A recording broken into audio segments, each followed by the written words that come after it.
Viral,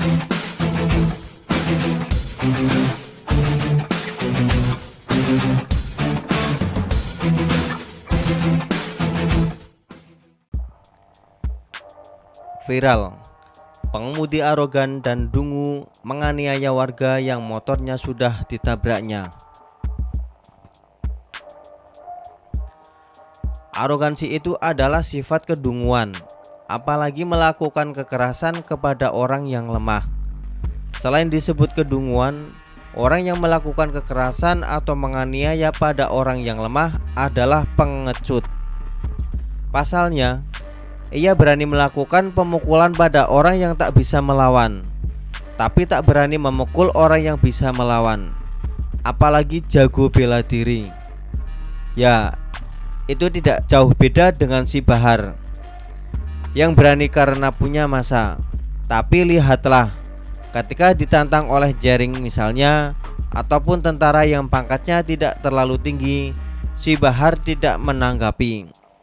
Karena Bahar tahu kalau ia menanggapi dan menerima tantangan itu, besar kemungkinan si Bahar kewalahan melakukan penganiayaan atau bahkan tak bisa melawan dan wajahnya bisa saja jadi babak belur.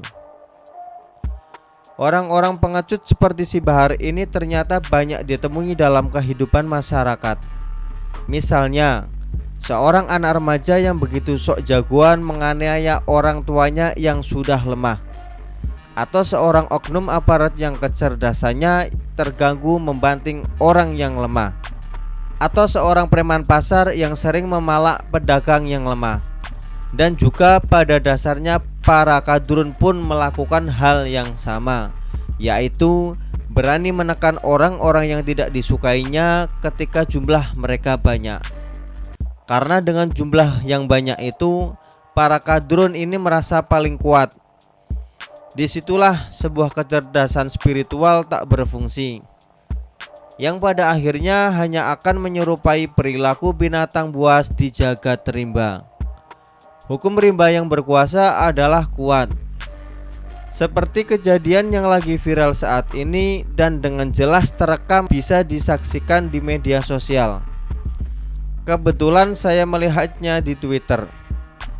Seorang pria pengendara mobil memukul dan menendang atau menganiaya seorang warga. Aksi pemukulan sepertinya dipicu persoalan parkir di salah satu minimarket di kawasan sekolah Al-Azhar, Kota Medan, dan berada di wilayah hukum Polsek Deli Tua, Polrestabes Medan.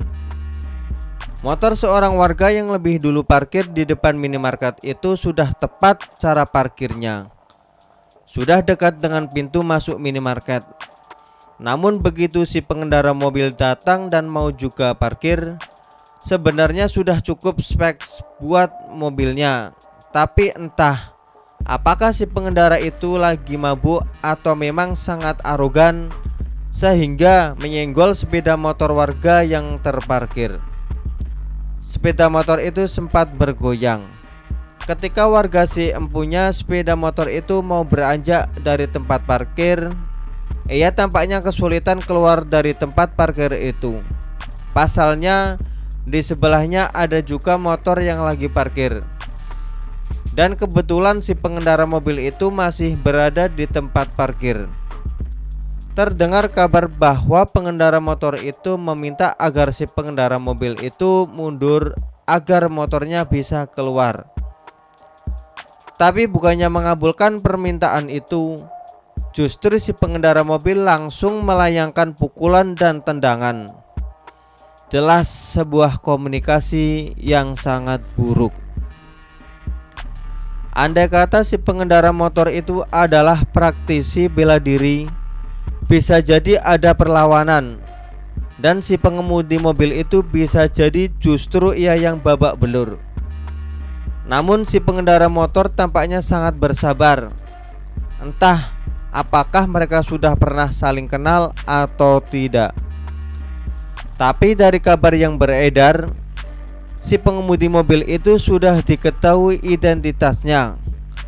Bahkan sudah langsung ditangani pihak kepolisian setelah warga yang dianiaya itu melaporkannya pada tanggal 17 Desember 2021 seperti dibenarkan oleh Kanit Reskrim Polsek Deli Tua Ibtu Suhatta Mahadi. Aksi bajingan dari si pengendara mobil itu dikecam oleh warga netizen. Dari situlah netizen bergerak dan mendorong agar kasus ini terus dikawal. Bahkan netizen tergerak mencari tahu siapa si pengemudi mobil itu yang begitu arogan.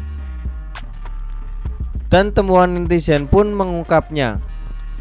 Orang itu terlihat jidatnya agak hitam seperti tanda sujud, kayak gadrun yang pamer bahwa dirinya adalah ahli ibadah. Tapi ada juga tato di tangan kirinya. Beberapa foto orang ini terlihat sedang bergaya dengan serutu dan juga sempat memakai kopiah. Jangan-jangan orang ini simpatisan FBI ya? Atau seideologi dengan Bahar Smith? Warganet pun sangat menyesalkan jika penyelesaian masalah ini nantinya hanya dengan menggunakan materai 10.000 secara akal sehat. Bisa jadi orang ini mengulangi perbuatannya kembali dan tidak ada efek jera. Kalau orang ini memang hobinya main tangan dan kaki alias tendang pukul, maka carikanlah lawan yang sepadan dan adu di atas arena oktagon, biar ia merasakan bagaimana bokem mentah merica-rica wajahnya yang songong itu.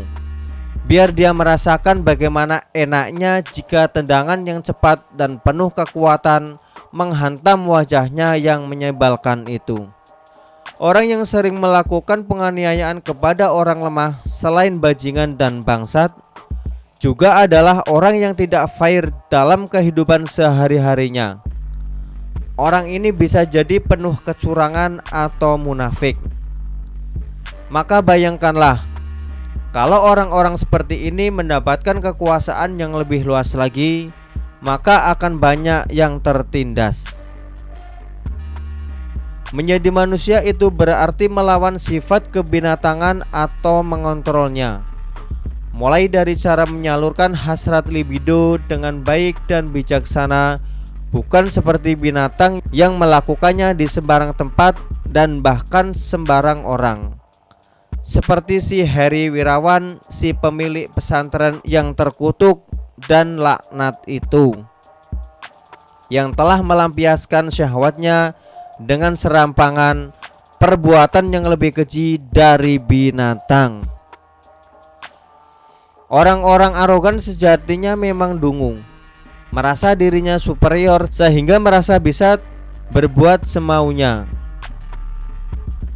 Biasanya orang-orang seperti ini sangat keras hatinya karena sejak kecil mungkin ditempa kemanjaan yang sangat tidak mendidik, atau tidak ditempa kemanjaan namun melihat orang lain selain dirinya lebih rendah, makanya mudah sekali menganiaya. Hal ini terjadi bisa jadi sifat kemanusiaan dalam batinnya tak pernah berkomunikasi dengan baik atau jarang, atau bahkan tak pernah melakukan kontemplasi diri, hanya mengejar sifat-sifat duniawi yang sementara ini.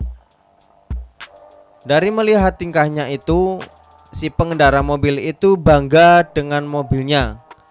Bahkan bisa jadi dalam pikirannya akan berkata bahwa mobil yang dimilikinya lebih mulia dari orang lain di sekitarnya. Maka tersenggol sedikit meskipun salah. Sudah mencak-mencak main pukul, benar-benar bangsat. Banci kaleng kah? Sungguh kalau sudah seperti ini bukan lagi dungu dan bahlul, tapi sudah merupakan penyakit jiwa yang kronis, lebih berbahaya dari COVID dengan varian paling terganas sekalipun.